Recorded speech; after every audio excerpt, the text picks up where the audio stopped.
के ध्यान लगाने वाला हो जाए, हम अल्लाह की तरफ रुजू होने वाला हो जाए, हम अल्लाह को अपना कैसे बनाए और अल्लाह के रसूल की बातों पे कैसे अमल करें, इस चीज को बताया जाएगा इंशाअल्लाह। और जो हजरात जानते हैं वो करने की कोशिश करेंगे। और एक हदीस भी पढ़ी गई है आप हजरात के सामने, क्या पढ़ी गई है? अश-शाबानु शहर रमजानु शहरुल्लाह।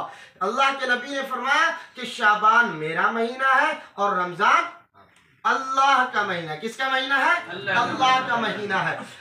पूरे महीने में 12 महीना होता है, पूरे साल में 12 महीना होता है। जैसे जनवरी फरवरी मार्च ये होता है ना, इसी तरीके से चैत बैसाख आषाढ़ सावन भादो ये होता है 13 महीने का, ये होता है हिंदी लफ्ज है, ये 13 महीने का होता है। लेकिन ये 12 महीने का सिर्फ अंग्रेजी तारीख और 12 महीने का सिर्फ उर्दू तारीख, जो अरबी में कहा जाता है सफर मुहर्रम रबीउल अव्वल रबीउल आखिर ये। लेकिन अल्लाह के रसूल सल्लल्लाहु अलैहि वसल्लम, इस हदीस पे गौर करने की चीज है कि अल्लाह के रसूल और भी चीजों के और महीनों के लिए, लेकिन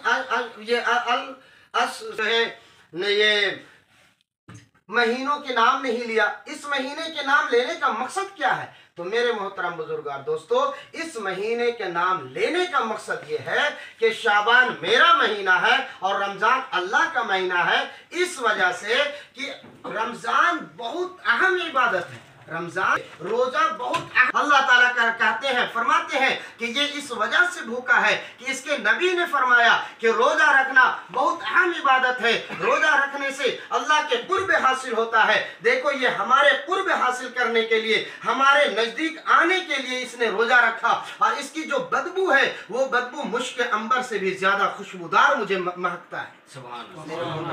दोस्तों ये हमारा में हमारे लिए रोजा रखना आसान हो जाए, रमजान में हमारे लिए रोजा रखना आसान हो जाए, और रमजान के अंदर हमारा रोजा किसी तरीके से तरीके से फासिक, किसी तरीके से फाजिर हमारा रमजान ना हो, हमारा रमजान ना हो। अब फासिक फाजिर रोजा रखे हुए झूठ बोल रहे, रोजा रखे हुए नमाज नहीं पढ़ रहे, रोजा रखे हुए आंख से जिना कर रहे हैं, रोजा रखे हुए हाथ से जिना कर रहे हैं, रोजा रखे हुए दिल में किना रखे हुए हैं, तो ये आपका रोजा खराब है। ये रोजा रोजा नहीं है, ये रोजा आला और अरफा रोजा नहीं है मेरे मोहतरम बुजुर्गार दोस्तों। और अल्लाह के रसूल सल्लल्लाहु अलैहि वसल्लम ने एक हदीस में फरमाते हैं, लैलतुन निस्फ में शाबान की आधा यानी 15वीं, शाबान का जो है 30 दिन के बाद उसको आधा, क्या निस्फ मतलब आधा। अब 15वीं तारीख, इसी तारीख के बारे में क्या है कि 15वीं तारीख हमारे लिए अच्छा है। इस महीने में और इस दिन यानी 15वीं शब में क्या करना चाहिए मुझे, 15वीं शब में हमें क्या अमल करना चाहिए, क्या हदीसों से साबित है, क्या कुरान से साबित है? तो मेरे मोहतरम बुजुर्गार दोस्तों, हदीसों से साबित है, लेकिन वो हदीस है जो आदमी अमल करे तो बेहतर, ना करे तो भी बेहतर, कोई मुश्किल नहीं, ठीक है। लेकिन हदीसों के अंदर आता है कि इस महीने में अल्लाह के नबी सल्लल्लाहु अलैहि वसल्लम कब्रिस्तान गए। अल्लाह के नबी सल्लल्लाहु अलैहि वसल्लम इस महीने के 15 तारीख में रिज़्क़ का जो है लिखावट इसी महीने में, इसी तारीख में, इसी दिन होता है। किसको गरीब रखना है, किसको मालदार बनाना है, किसको औलाद वाला बनाना है, किसको बे औलाद बनाना, इसी रात में लिखा जाएगा। एक हदीस ये भी आती है, लेकिन हदीस है, इस पर अमल करना चाहिए लोगों को, लेकिन ज़ईफ है यानी ताकतवर नहीं है, लेकिन हदीस ये भी है। इस महीने में इस रात के अंदर 7 आदमियों के तरह, आदमी कौन है भाई? वो 7 आदमी कौन है? इंशाल्लाह वो 7 आदमी के बारे में भी बताएंगे इंशाल्लाह, ठीक है। इस रात पे आके मगरिब के बाद ऐलान शुरू कर देते हैं, फरिश्ते उसका मुनादी पुकारना शुरू कर देते हैं कि कोई है रोजे तलब कर दूर कर दूं, कोई है जो ज़कात ये कर्ज में डूबे हुआ है मैं उसकी कर्ज को अदा कर दूं। यानी मगरिब के बाद से लेके फजर तक के ये ऐलान होता रहता है। अब अगर इंसान रात में मोबाइल के अंदर रह के अपना जिंदगी गुजार देता है तो ये सब चीजों से महरूम हो जाता है। और एक हदीस में ये भी आया है कि जितना वुसअत हो, जितनी ताकत हो, उतनी ताकत में हम रात में इबादत करें, अल्लाह अल्लाह करें, अल्लाह से इस्तिग़फ़ार करे, अल्लाह से जो है अकेले में बैठकर रोए धोए। अब किसी इंसान के आंख से आंसू नहीं निकलता है तो रोने की जैसा शक्ल बनाए। अगर रोने की शक्ल बनाएंगे तो अल्लाह ताला आपकी कबूल फरमा लेगा, यहाँ बैठने को भी कबूल फरमाएगा। तो मेरे मोहतरम बुजुर्ग और दोस्तों, हजरत आयशा को कौन नहीं जानता भाई? हमारी माँ है, हुजूर सल्लल्लाहु अलैहि वसल्लम की चहीती लाडली अजवाज मोहतरामात में से है, ठीक है, एकदम चहीती है, कुमारी है। अब उनकी बयान है कि 7 आदमियों का जो है इस रात में मगफिरत नहीं होती। सबसे पहला कौन है? मुशरिक। सबसे पहला कौन है? मुशरिक, उसको इस रात में मगफिरत नहीं है। दूसरे में जो वालिदैन से हुस्न सुलूक नहीं करता, वालिदैन से हुस्न सुलूक नहीं करता, वालिदैन की नाफरमानी करता है, वो कुरान में आता उफ़्फ़िम वला तनहरहुमा वक़ुल लहुमा क़ौलन शदीदा, कि अब ये भी बेअदबी है, ये भी बेअदबी है, ये भी अपने बाप के शान में गुस्ताखी की है, ये भी अपनी माँ की शान में गुस्ताखी की है। यानी उसकी बात को ऊंचा रखो, अपनी बात को नीचे कर दो। यानी वो जब आवाज दे तो अकड़ के खड़े ना हो जाओ, आवाज दे तो अपने कंधे को झुका लो। अपने हैं जो फरिश्ते लगे हुए हैं कि हाय कोई मगफिरत तलब करने वाला, मैं उसकी मगफिरत कर दूं, तो इस रात में उसकी मगफिरत नहीं होगी, इस रात में उसकी मगफिरत नहीं होगी, और रमजान में भी उसकी मगफिरत नहीं होगी। और जो सबे बरात सबे जो हजार करे और उसके लिए जो है कुरान पढ़ाए, उससे ये होगा कि वो जब मरने के बाद इंसान का यही फायदा है, मरने के बाद इंसान का एक फायदा यही तो है कि जो हम समझ गए नहीं। और सबे बरात जो रखा गया है इस रात में, कहा गया है यानी जहन्नम से खुलासी का रात है ये, जहन्नम। अब अगर इंसान ये कहेगा कि भाई टाइम होगी, जन्नती जन्नत में जाएंगे, जहन्नमी जहन्नम में जाएंगे, तब तो पता चलेगा ना भाई कि जन्नत में कौन है, जहन्नम में नहीं। मरने के बाद इंसान जन्नत में है कि जहन्नम में है, कब्र में ही पता चलता है बेशक। जब इंसान बंद कर लिया, आलम अरवा से, आलम दुनिया से आलम बरज़ख के तरफ चला गया, यानी कब्र के अंदर चला गया, तो कब्र में जाने के बाद 3 सवाल होगा। कितने सवाल? अब सबको मालूम है 3 सवाल। मन रब्बो का, मन दीनों का, मालूम है ना? हम आप लोग अरबी उतना नहीं जानते फिर भी मालूम है, हम भी नहीं जानते फिर भी मालूम है, लेकिन सऊदी अरब वाले कितने बढ़िया अरबी जानते कि नहीं? उनको भी मालूम है, लेकिन अमल नहीं, बेकार। अमल नहीं है तो वो 3 जवाब नहीं दे सकता है। फिर वही जवाब देगा हलाल आदरी मैं नहीं जानता, हलाल आदरी मैं नहीं जानता। इसका मतलब ये है कि मैं नहीं जानता। यानी कोई भी माहिर फन क्यों ना हो अरबी बोलने में, लेकिन वो पूरा रट्टा लगा के जाता हो। जैसे खाना खाना खाना खाना, जब आदमी कोई कहेगा कि खाना खाना खाना खाना, तो 10 बार अगर 200 बार बोलेगा तो उसको तो जहन में बैठ जाएगा, है नहीं? लेकिन अगर वो ये रट लगा ले, माँ दीनू का, माँ दीनू का, मन रब्बू का, मन रब्बू का, ये पूरा रट लगा ले, लेकिन अगर अमल नहीं है तो ये सारा क्या है? हेच दरहेच, यानी खत्म। और अगर कोई कुछ नहीं जानता है, अंता मने वो कहता है कि अंता मने तू होता है ना, अना मने मैं होता, लेकिन वो अंता मने कहता है मैं हूँ, कुछ नहीं जानता बेचारा अरबी, लेकिन उसका अमल है। क्या है? उसका अमल है। वो कुरान हदीस पे अमल किया है, अल्लाह के रसूल की बातों पर अमल किया है, तो वो धड़ा अपने जबान अरबी बोलना शुरू कर देगा, अरबी बोलना शुरू कर देगा। वो यहाँ अंता बोलता है ना अपने तरफ, तो वहां अना बोलने लगेगा। क्यों? अल्लाह तबारक व ताला जब आदमी का रूह निकल जाता है ना, तो अल्लाह तबारक व ताला हर एक इंसान को, चाहे काफिर हो चाहे मुसलमान हो, सबकी जबान अरबी हो जाती है, सबकी जबान अरबी हो जाती है, क्योंकि कुरान अरबी है ना, इसीलिए सबकी जबान अरबी हो जाती है। अब आपको अगर जवाब नहीं जानते और अगर उसका तोड़ मारना है, जैसे बोल दीजिएगा, यहाँ नहीं लग रहा लेकिन वहां बोलिएगा। तो मेरे मोहतरम बुजुर्गार दोस्तों, कहने का मतलब ये है कि आलम अरवाह, आलम दुनिया के बाद अभी उधर से भी आवाज आ गई, आप लोग को भी जान मालूम है, यानी तुम्हारा दीन क्या है, तुम किसके मानने वाले हो, ठीक है? और तो कैसे लाया जा रहा है? यानी जमीन को हटा दिया जाता है। और हमारे बोलेगा ना नमाज की टाइम हो गई, नहीं, तुमको नमाज नहीं पढ़ना, तुमको ज़कात नहीं देना, तुमको कुरान नहीं पढ़ना, जितना पढ़ना था दुनिया में पढ़ो।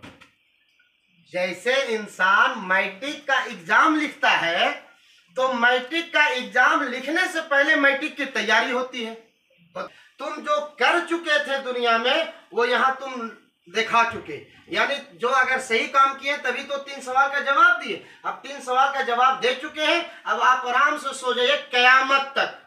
जब तक कयामत नहीं आएगी तब तक तुम्हें कोई जगाएगा नहीं, कोई टच नहीं करेगा तुम्हारे ऊपर। कयामत तक जन्नत की खिड़की खुल जाती, आराम से खराटा लेके सोता रहता है। अगर अच्छा सोना है तो दुनिया में हम बरज़ख में तकलीफ उठाना पड़ेगा, और जो इंसान आलम में बरज़ख में तकलीफ उठाएगा वो इंसान जन्नत में नहीं जा पाएगा। लेकिन हाँ, एक हदीस है अल्लाह के नबी सल्लल्लाहु अलैहि वसल्लम ने फरमाया कि अगर कोई इंसान ला इलाहा इल्लल्लाह मुहम्मदुर रसूलुल्लाह सदके दिल से अगर कोई पढ़ लिया है तो वो इंसान जन्नत में जाएगा, चाहे वो जितना भी गुनाह किया हो, लेकिन फिर भी वो जन्नत में जाएगा। तो इस हिसाब से तो जा सकता है। लेकिन अगर कोई इंसान डायरेक्ट चला जाए और कोई इंसान जो बहुत घुमा के जाया जाए, तो डायरेक्ट वाला बेहतर रहेगा, घुमा के जाने वाला बेहतर रहेगा? डायरेक्ट वाला बेहतर रहेगा। तो ना एक बार वो कह देगा, ऐ रहमान तू बहुत रहमान है, तू रहीम है, तू जब्बार भी है, तू सत्तार भी है, ए अल्लाह तू अपने रहमानी की रहम अता फरमा। अगर एक बार भी मुझे कह देगा, एक बार भी वो पुकार लेगा, तो मैं तमाम गुनाहों को धुल दूंगा। आप गुनाह कितना है? अगर जूदी पहाड़, पूरी पहाड़ है तो जूदी पहाड़ है। क्यों? हजरत मूसा अलैहिस्सलाम का कौम जब गर्क हो गया, हजरत नूह अलैहिस्सलाम का कौम, हजरत नूह अलैहिस्सलाम का कौम गर्क हो गया, और गर्क होने के बाद हजरत नूह अलैहिस्सलाम को कहा गया कि ऐ नूह इस कश्ती में सवार हो जा, ऐ नूह अपने चाहने वाले को भी कश्ती में डाल ले, ऐ नूह हर परिंदे की जोड़ा जोड़ा ले ले, हर चरिंदे यानी जानवर की जोड़ा जोड़ा ले ले, और हर एक चीज को अपने कश्ती में डाल ले, और हम अपना जो है अजाब दाखिल करने वाले हैं। मेरे मोहतरम बुजुर्ग और दोस्तों, हजरत नूह अलैहिस्सलाम उस कश्ती में सवार हो जाते हैं। उनका एक लड़का है, उनको बताया जाता है, हजरत नूह अलैहिस्सलाम बात करते हैं, क्या बेटे तुम आ जा इस कश्ती में, यह अजाब है, बहुत बड़ा अजाब है। हजरत नूह अलैहिस्सलाम के लड़का कहता है, नहीं नहीं नहीं नहीं, ये कश्ती डूब जाएगा, मैं जाऊंगा फलाने पहाड़ पे चढ़ जाऊंगा, फलाने दरख्त पे चढ़ जाऊंगा। अल्लाह तबारक व तआला जमीन को इजाजत देते हैं कि तुम अपना बारिश निकालना शुरू कर दो, आसमान को इजाजत होती है कि तुम अपना बारिश बरसाना शुरू कर दो। अब बारिश होना शुरू हो गया। अब जो है जितने भी पहाड़े हैं, तमाम पहाड़े डूब रहे हैं, तमाम दरख्त डूब रही है, तमाम चीजें डूब, जमीन पे वो पहाड़ है, उस पहाड़ का नाम है जूदी पहाड़। उस पहाड़ पे जाकर हजरत नूह अलैहिस्सलाम की कश्ती जाके रुकती है। रुकने के बाद अल्लाह के हुक्म होता है कि तुम यहीं रुक जा, इसके बाद आगे कोई पहाड़ नहीं है, इसके आगे कोई इससे बड़ा दरख्त नहीं है, ये आखिरी पहाड़ है, अगर यहाँ पे नहीं रुका गया तो तुम कहीं नहीं रुक पाओगे। इसीलिए अल्लाह तबारक व तआला हजरत नूह अलैहिस्सलाम के कश्ती को रोक दिया गया। रोकने के बाद 40 दिन तक वो पानी सूखने में लगा। मेरे मोहतरम बुजुर्ग और दोस्तों, इससे ये पता चलता है कि जूदी पहाड़ सबसे बड़ा पहाड़ है। सुभान अल्लाह। चला कि नहीं? इससे यही पता चला कि जूदी पहाड़ सबसे बड़ा पहाड़ है। अब बताते हैं, आखिर पहाड़ इतना बड़ा है तो आखिर क्या वजह है? क्या वजह है? कहने का मतलब यह है कि अगर जूदी पहाड़ से भी 4 गुना गुनाह हमारा हो गया, कितना हो गया? 4 गुना गुनाह कर दिए। अगर 7 आसमान 7 जमीन हमारी गुनाह से पूरा भर चुकी है, हमारी बिदअत से, यानी बिदअत नहीं, हमारी खुराफात से भर चुकी है, हमारी जो है नाफरमानी से भर चुका है, लेकिन एक मर्तबा हम अल्लाह से कहते हैं, ए अल्लाह हमारी मगफिरत फरमा दे, तो मेरे मोहतरम बुजुर्ग और दोस्तों, 7 जमीन 7 आसमान पूरा भर जाएगा मेरे गुनाह से, लेकिन एक बार अल्लाह को पुकारेंगे तो मेरा तमाम गुनाह माफ हो जाएगा। लेकिन शर्त है कि दिल से, शर्त है दिल से। दिल का भी आईना है, दिल का भी एक दिल है। अब दिखलावे के लिए हम या अल्लाह मुबारक अला इब्राहीम व अला आलि इब्राहीम इन्नका हमीदुम मजीद, जो बातें कही जा रही है इस पर अमल करने की कही जाए। जब भी बात कही जाए कुछ तो तब्दीली आनी चाहिए। जब तब्दीली आती है तो ज़िंदगी में भी तब्दीली आ जाती है। और अगर आज रात से हम तब्दीली करेंगे तो इंशाअल्लाह हमारे क़यामत तक आने वाली रात भी तब्दीली हो जाएगी। तो बड़ी बात नहीं बोल रहे हैं, लेकिन 5 ऐसे हमारे पाकिस्तानी दोस्त लोग हैं, यहीं पे है, इसी जगह पे HOH में काम करते थे, उस वक्त से दोस्ती हुई है। लेकिन वो उन्होंने एक वादा हमसे किया था, मैं बार बार उसको नमाज के लिए बोलता था, बार बार उसको क्वेश्चन कर, तो एक वादा किया था कि आने दीजिए 24 का साल आने दीजिए, कभी भी आपको टोकने की जरूरत नहीं। अल्लाह का शुक्र है कि 24 जैसी दाखिल हुआ आज तक नहीं टोके उस, और हम हमेशा उसको नमाज में देखते हैं, हमेशा उन लोग को नमाज में देखते हैं। तो एक होना चाहिए इंसान को, वो नमाज पढ़ रहा तो मेरा फ़ायदा नहीं, उसका ज़िंदगी बन जाएगा, उसके ज़रिए से हमारी भी सिफारिश हो जाएगी। क्यों? अगर एक हदीसों के अंदर आता है कि अगर कोई इंसान कुरान पढ़ रहा है, कोई इंसान कुरान पढ़ रहा है, आपके गांव में कोई बच्चा हाफिज कुरान बन रहा है, आपके रिश्तेदार में कोई हाफिज कुरान बन रहा है, और अगर हम एक गिलास उसको पानी पिला दिए, क्या पिला दिए? एक गिलास पानी, ये अदना से अदना सवाब के बारे में बता रहे हैं। एक गिलास में भी पैसा नहीं लगेगा, घर से गिलास निकल गया, पानी में पैसा लगेगा, लेकिन एक गिलास उसको पानी पिला दिए, कल कयामत के दिन हाफिज कुरान से कहा जाएगा कि तो कुरान पढ़ता जा और जन्नत के दर्जों पे चढ़ता जा, और उसके वालिद साहब के एकदम इतना बड़ा ताज पहनाया जाएगा जो सूरज से भी ज्यादा रोशनदान होगा, सूरज से भी ज्यादा रोशन होगा, और वो जो है उसको बैठा दिया जाएगा। लोग पूछेंगे ये भी कोई नबी है क्या? लोग पूछेंगे ये शोहदा है क्या? अल्लाह तबारक व तआला कहेंगे नहीं, ना ये शहीद है, ना ये जो है कोई वली है, और ना ये कोई नबी है, ये उस बाप के औलाद है, ये उस बेटे की बाप है, ये उस बेटे की बाप है जो कुरान को अपने सीने में रखा और कुरान पर अमल किया है, ये उसी का बाप है, और इसी वजह से इसको ताज दिया जा रहा है। मेरे मोहतरम बुजुर्ग और दोस्तों, अल्लाह तबारक व तआला वो हाफिज कुरान को, वो आलिम दीन को कहेगा जा तू जन्नत में चला जा, और जा जिसको भी तुम शिफा के लिए, मैं ये वाक्य सुना दूं, 4 चीज या 3 चीज है, सौमुस्सला और इताअत शौहर, समझिए, यानी नमाज, जो औरत नमाज पढ़ती है पाबंदी से, नमाज नहीं छोड़ती, रोजा रखती है पूरे महीना, 2 हुआ, और अपने शर्मगाह को, यानी हदीसों के अंदर दोनों रानों के बीच जो शर्मगाह है उसको अपना हिफाजत रखी है, और अपने शौहर की इताअत करती है, कयामत के दिन 8 दरवाजे उस औरत के लिए हुआ है। लेकिन ये 4 चीज अगर रखी हुई हाथ में तो उसके लिए जन्नत वाजिब है। सुभान अल्लाह, सुभान अल्लाह, सुभान अल्लाह। दोनों टांगों के बीच शर्मगाह